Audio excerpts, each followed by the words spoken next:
15.25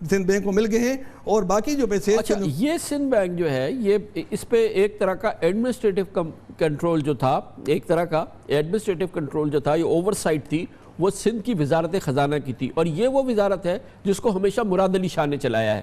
تو ایک Sindh bank, omni group اور مراد علی شاہ، یہ بھی ایک بڑا نیکسس تھا.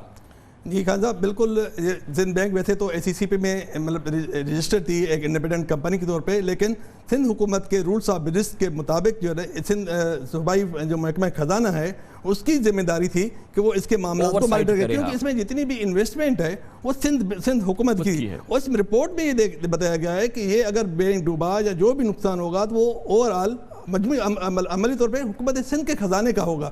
تو سید مراد علی شاہ صاحب کا اوور آل رول تھا ایز اے منسٹر فائنانس جو تھرو آؤٹ سندھ میں رہے ہیں. تو سندھ بینک اس طرح ان کے معاملات اگر کوئی گڑبڑ ہو رہی تھی تو اس کی ذمہ داری بنتی ہے کہ اس پہ گڑبڑ پہ مطلب نظر رکھے. لیکن یہ کیونکہ آپ کو بتایا کہ اس نے خود اپنے دستخط سے کئی معاملات جو سامنے ہیں اس کے اپنے کیسز بنے ہیں. نوری آباد پاور پلانٹ جو ایک بہت بڑا منصوبہ ہے اس میں بھی جو قرضہ گیا وہ بھی سندھ بینک سے گیا، اور اس کا جو اپروول ہوئی اس پروجیکٹ کی، اس کے جو ٹھیکے دے گئے وہ اس میں بھی سید مراد علی شاہ ڈائریکٹ انوالو ہیں اور نیب میں مطلب ابھی ان کی پیشیاں بھی ہو چکی ہیں. تو یہ بالکل سید مراد علی شاہ، سندھ بینک، اومنی، یہ ایک پورا مطلب نیکسس تھا جو یہ کام کر رہا تھا. جی اس میں بہرحال کیونکہ یہ بینک تھا، سندھ بینک تھا، اس کا regulator state bank of Pakistan تھا. ہم نے اسٹیٹ بینک آف پاکستان سے اب سے تھوڑی دیر قبل پوچھا، اس کا موقف جاننے کی کوشش کری، کیونکہ اس بینک کی پوری لیڈرشپ بند ہو چکی ہے اور یہ بینک میں پہ سنگین الزامات لگے ہیں. ہمارا سوال اسٹیٹ بینک آف پاکستان سے تھا کہ اس حوالے سے اس کا کیا موقف ہے، اور یہ جب تمام معاملات ہو رہے تھے تو اسٹیٹ بینک آف پاکستان اس کو کیسے دیکھ رہا تھا، کیوں اسٹیٹ بینک آف پاکستان اس کے خلاف خود کارروائی نہیں کر سکا. اسٹیٹ بینک آف پاکستان کا کہنا ہے کہ نیب کے معاملات پر وہ کوئی تبصرہ نہیں کرتا، نیب کی جاری تحقیقات پہ اسٹیٹ بینک آف پاکستان فی الحال کوئی تبصرہ نہیں کرے گا. خبر سے بریک، اس کے بعد ذکر کریں گے وزیر اعظم عمران خان کا قوم سے وعدہ تھا. الیکشن کیمپین میں بار بار وہ کہتے تھے کہ وہ وزیر اعظم ہاؤس میں رہیں گے نہیں، اس کو یونیورسٹی بنا دیں گے. بہت ان پر تنقید ہوئی جب وہ وزیر اعظم ہاؤس میں گئے اور وہاں پہ انہوں نے شروع میں اس کو اپنا رہائش کے لیے استعمال کیا، لیکن اب انہیں یہ وعدہ یاد ہے اور وہ کہتے ہیں کہ اس کو وہ یونیورسٹی بنائیں گے. اس کے لیے کافی سیریس اب کام ہو چکا ہے. CDA نے اپنا ماسٹر پلان بھی بدل دیا ہے جس کے تحت وہاں پہ کوئی اور تعمیر نہیں ہو سکتی تھی، گویا کہ اس پہ ٹھوس ڈیولپمنٹ ہو گئی. اس پہ بات کرتے ہیں چھوٹے سے واقعے کے بعد.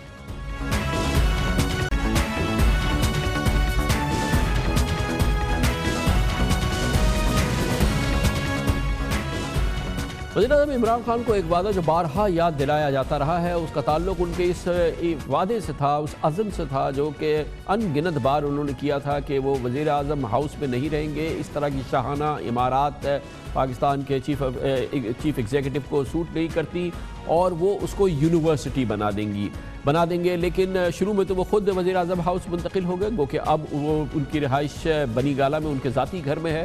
لیکن بارہا ان سے کہا گیا کہ آخر اس کو یونیورسٹی کیوں نہیں بنایا گیا. اس سلسلے میں بات سامنے آئی تھی کہ کیپٹل ڈیولپمنٹ اتھارٹی یعنی CDA نے کہا تھا کہ ماسٹر پلان اسلام آباد کا جو ہے اس میں اس جگہ کے حوالے سے جو ایئر مارکنگ ہے اس میں اس قسم کی تعمیرات کی اجازت نہیں ہے. کل وفاقی کابینہ نے باقاعدہ اعلان کیا ہے اور اس بات کا فیصلہ کیا ہے کہ وہ اس ماسٹر پلان کو تبدیل کرے، اس کی منظوری دے دی ہے.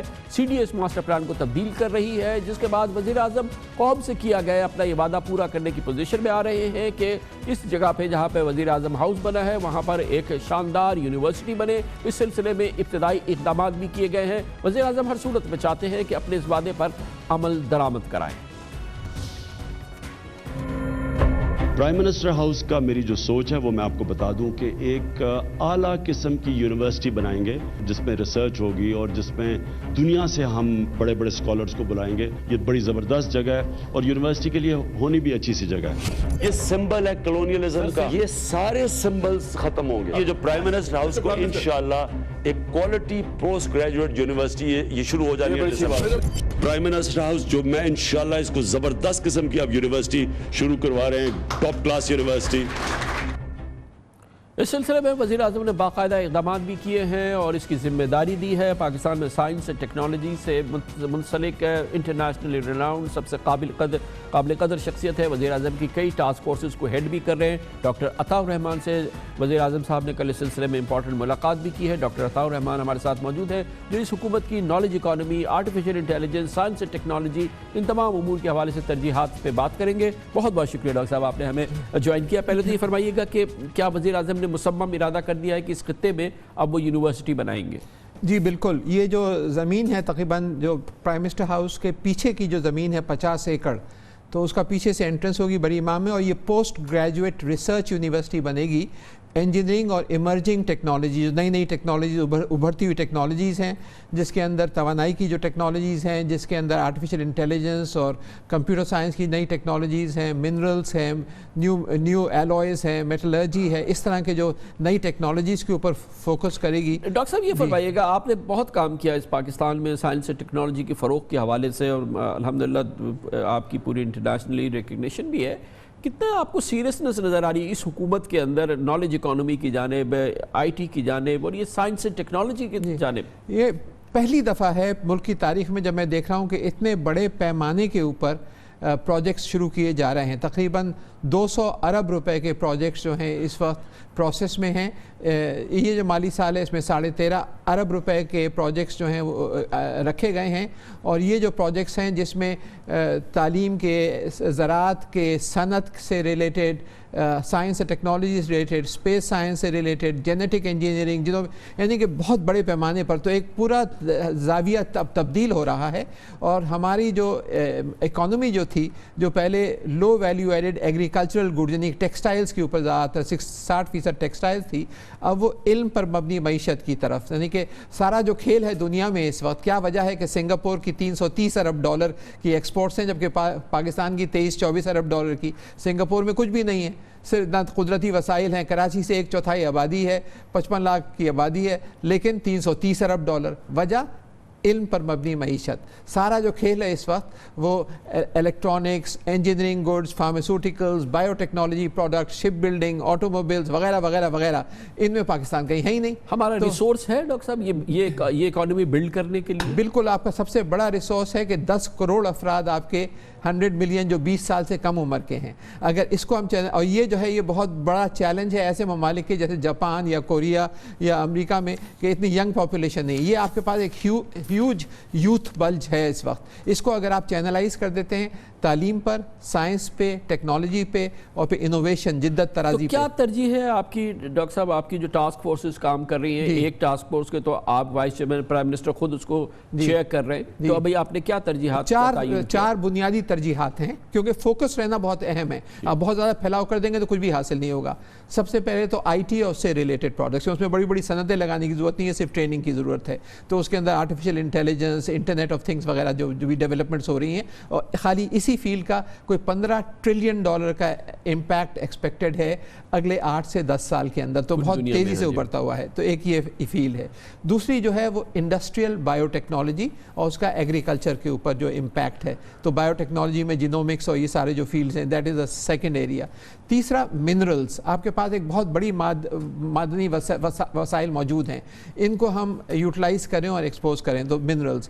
چوتھا جو ہے تعلیم، لیکن بلینڈڈ ایجوکیشن، یعنی کہ آپ نہ صرف اپنے اساتذہ سے سیکھیں بلکہ دنیا میں جو دوسرے کورسز موجود ہیں فری میں، MIT اوپن کورس ویئر ہے، موکس کہلاتے ہیں، massive open online courses, Khan Academy کے کورسز اسکول لیول پہ موجود ہیں. اسی طرح کالج، ان کو سمو دیں آپ اپنے پورے نظام کے اندر. تو بہت بڑے پروگرام یہ شروع کیے جا رہے ہیں تاکہ ایک بہت تیزی سے آپ بہت زیادہ خرچہ کیے بغیر، یہ فری میں اویلیبل ہیں یہ سارے کورسز، آپ سارے جو ہیں اس کے اندر سمو دیں تاکہ آپ کی تعلیم کا معیار بہتر ہو، تاکہ آپ بچوں کے اندر جو اللہ تعالیٰ نے تخلیقی صلاحیتیں دے رکھی ہیں وہ ان کو پوری طریقے سے ابھار کے ہم سامنے لا سکیں. یہ فرمائیے گا ایک بڑا آپ کا پروجیکٹ رہا ہے، اور ظاہر ہے کہ یہ جنرل مشرف کے دور میں تھا جب آپ نے پوسٹ گریجویٹ اسٹڈیز کے لیے، ڈاکٹرل اسٹڈیز کے لیے ہزاروں پاکستانی بچوں کو باہر بھیجا. آج اتنے عرصے کے بعد آپ کا کیا فیڈ بیک ہے؟ آپ کیا فیل کر رہے ہیں اس پروگرام کے حوالے سے؟ 11,000 بچوں کو باہر بھیجا 2002 اور 2008 کے درمیان، اور 97% ریٹرن ریٹ رہا. یہ یونیورسٹیز میں ابزارب ہوئے، ایک تحقیق کے ایک بہت بڑا تیزی سے ابھار شروع ہوا، اور